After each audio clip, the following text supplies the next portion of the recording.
Welcome to another episode of Operation 3731, the weekly video series from First Baptist Nixa dedicated to helping you memorize and meditate upon the Word of God. After about 6 weeks off, we are returning this week to Romans chapter 8, and we will pick up where we left off at verse 21, which reads, "That the creation itself will be set free from its bondage to corruption and obtain the freedom of the glory of the children of God." Now, this verse is the second half of the thought that was begun back in verse 20, and so we're going to treat them together in this video. So let's read them together now. Verse 20, "For the creation was subjected to futility not willingly, but because of him who subjected it, in hope that the creation itself will be set free from its bondage to corruption and obtain the freedom of the glory of the children of God." Then, of course, these verses are located right in the midst of a paragraph that began back in verse 18. So you can see all of those together here. "For I consider that the sufferings of this present time are not worth comparing with the glory that is to be revealed to us. For the creation waits with eager longing for the revealing of the sons of God. For the creation was subjected to futility, not willingly, but because of him who subjected it in hope, that the creation itself will be set free from its bondage to corruption and obtain the freedom of the glory of the children of God." So this paragraph is all about our present sufferings and our future glory. That theme is set out for us here in verse 18, where we talk about the sufferings of this present time and the glory that will be revealed to us. Every verse in this paragraph is focused upon one or the other of those themes. So verse 20 was focused upon the present sufferings. Creation was subjected to futility.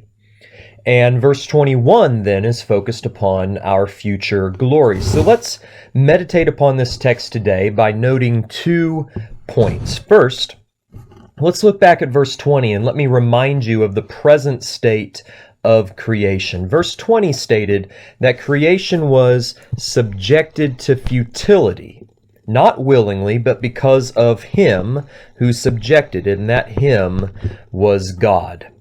And this is a reference to the curse of Genesis chapter 3, specifically verses 18 and 19. That curse that God handed down in judgment upon creation for the sin of Adam. Adam was the covenant head of the human race. And as the covenant head, as the appointed ruler of the earth, you remember Genesis 1:28, God said to Adam, "Be fruitful and multiply and fill the earth and subdue it," or exercise dominion, authority over it.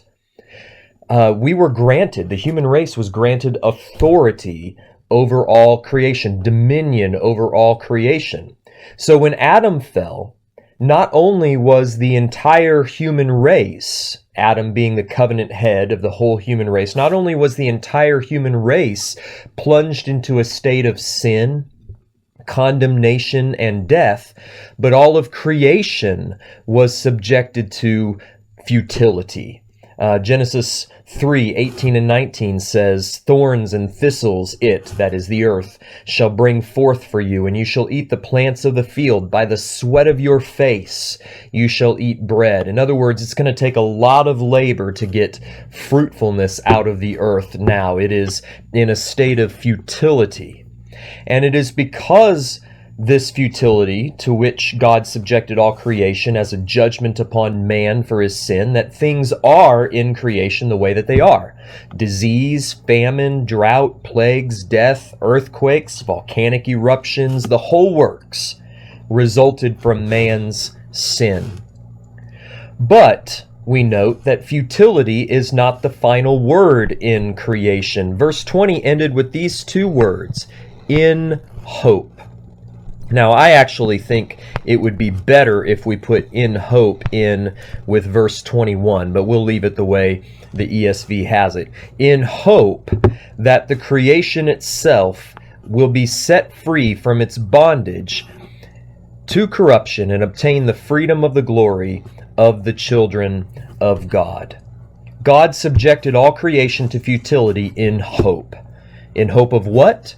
Well, that's what verse 21 answers. God subjected all creation to futility in hope that one day, on the last day, creation will be liberated, that is, set free from its present bondage to corruption, right? This bondage to corruption is the same as the futility, right? It's talking about the same thing. The futility is the bondage to corruption. The bondage to corruption is the futility. And this is speaking of, for instance, the law of entropy, which says that the entire universe is winding down. It's losing energy constantly. It's this bondage to corruption, always becoming more and more corrupted. Well, creation on the last day will be set free from that bondage to corruption and will obtain the freedom of the glory of the children of God. Notice again the dignity which God has bestowed upon the human race as his image bearers. As we go, as humanity goes, so goes the cosmos. When we were in a state of innocence, creation existed in a state of perfection. When we, the human race, fell into sin, creation was subjected to judgment, futility, bondage to corruption. And when redeemed humanity, right, the children of God are those who will receive this glorification. It's not all humanity, but it's the redeemed humanity, the children of God. When redeemed humanity is raised and glorified on the last day, so will all creation be raised and glorified with us.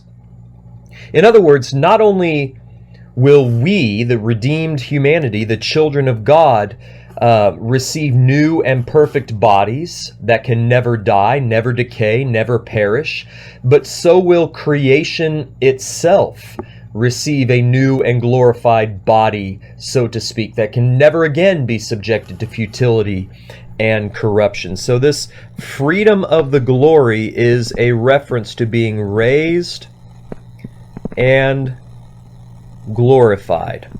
And that's a reference, of course, to the new heaven and the new earth. So as we close, let's say Romans 8:20-21 together and inscribe it upon our minds. For the creation was subjected to futility, not willingly, but because of him who subjected it, in hope that the creation itself will be set free from its bondage to corruption and obtain the freedom of the glory of the children of God. Now let's put it together with verses 18 and 19, and we'll just begin building this entire paragraph into our memories. For I consider that the sufferings of this present time are not worth comparing with the glory that is to be revealed to us. For the creation waits with eager longing for the revelation, or the revealing rather, of the sons of God. For the creation was subjected to futility, not willingly, but because of him who subjected it, in hope that the creation itself will be set free from its bondage to corruption and obtain the freedom of the glory of the children of God.